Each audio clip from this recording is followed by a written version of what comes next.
Hello, you beautiful people. Today I'm going to talk about another learning methodology. And today is about problem based learning. So let us start and talk about this.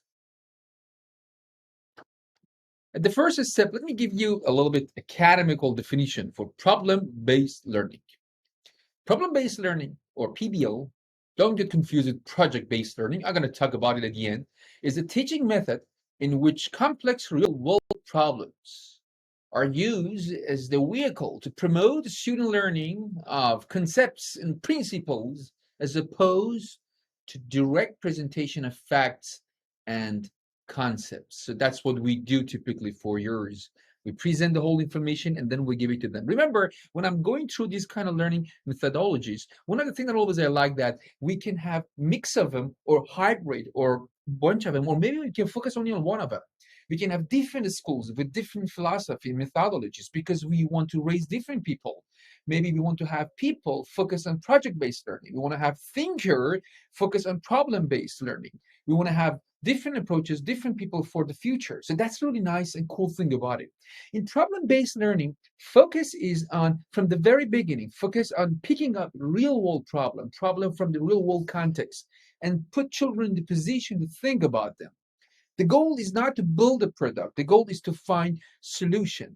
We have to understand that we are living into a very complex world. It means navigate the complexity of a global society. That is one of the main philosophy within this problem-based learning, to put you in that situation, because it's become very stereotyped that when we are teaching children, we give them some example that you're never ever going to encounter with them in a real world, rather than putting you in the position of the real world problem that are fresh, they're new, or maybe historically they were very important, and then you start to simulate the situation by come up with a solution. Let me tell you a little bit about the history of problem-based learning. History back to 1950, which started from medicine schools, because it makes sense. We want to make sure that our future physicians and doctors are able to treat real disease. So it became very important to face them, engage them with the real world problem. And that's why they have to go to hospital, work, and face with the real world. And soon this became popular in engineering, law, art, and many other areas. And now is stepping into the school system, and that's make it very important. And you know what? Famous philosophers and educators like John Dewey or Paulo Freire, they focus on this because they believe that kids should engage with real world problem, which is their future problem, rather than we build a kind of artificial world and then everything is just an example and they never ever face with the reality coming in their life, in their career. So the moment they are 20, 25, everything for them is different than what they got in the school. Now, let me go through four phases of problem-based learning. So what we know by now, we're talking about a kind of teaching approach that everything coming out of real-world problem. Look at the phases. Four phases. The first phase is identification. It means that we have to identify the real-world problem. So typically, maybe teachers provide some real-world problems for students, or a student by themselves individually they get it, or through a collaborative environment or community school they come up with these problems and challenges. So that's what they're going to do. So this part is very important because critical thinking is the main goal of problem-based learning. We want to raise thinker for future of society. So this is the part that they have to look at everything. Critical thinking led them to pick up the future problem worth to think, to focus, and invest the time and money and other kind of resources. The second phase is ideation. The moment they pick up the problem, they're going to go through a collaborative experience, communication about it, review, and sort of ideation to come up with a kind of a mind map, a roadmap to which is a sort of approach, a solution for or planning for the problem that they identified. So now in the next phase is implementation.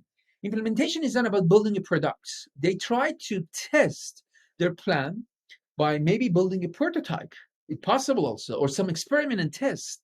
So they apply it to a sample of the real world to see that how is the impact. And then finally, they do evaluation, which is very important. You have to evaluate the data and the result coming out of that implementation. So this is the part of data analytical. skills getting very important. So these are four phases. And imagine they keep doing this and give them a different sense of the real world. What a good question to ask is, what is the ideal context for problem-based learning? The context that we have to drive our students to it is the real world. Authentic real world problem is the best context for problem-based learning. And we have to really extremely, we have to avoid those pseudo context, those places, questions, problem that doesn't have any kind of similarity with the real world. It doesn't gonna make sense at all, because it's very important that you not simulate a situation, you really experience a main scenario. For example, let's say that in social science, we want to focus on the war and situation of a war that happened into a society. So they may go back in history and they try to bring those wars and maybe even sort of simulation of those actual wars happened before and apply it and try to understand it. Or maybe, for example, in the math, they can come up figuring out how we can pick up an efficient route for traveling, like the shortest path algorithms that come up with an app like a Waze solution, not building the Waze app, come up with the solution for a problem, that how we can find efficient road in a trip.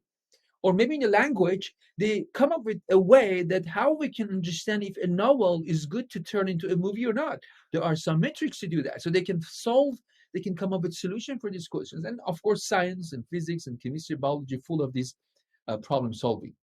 And at the end, I have to tell you something very important. It's not project-based learning. Remember, in project-based learning, goal is building a product. Goal is building the product. So that raises a different human.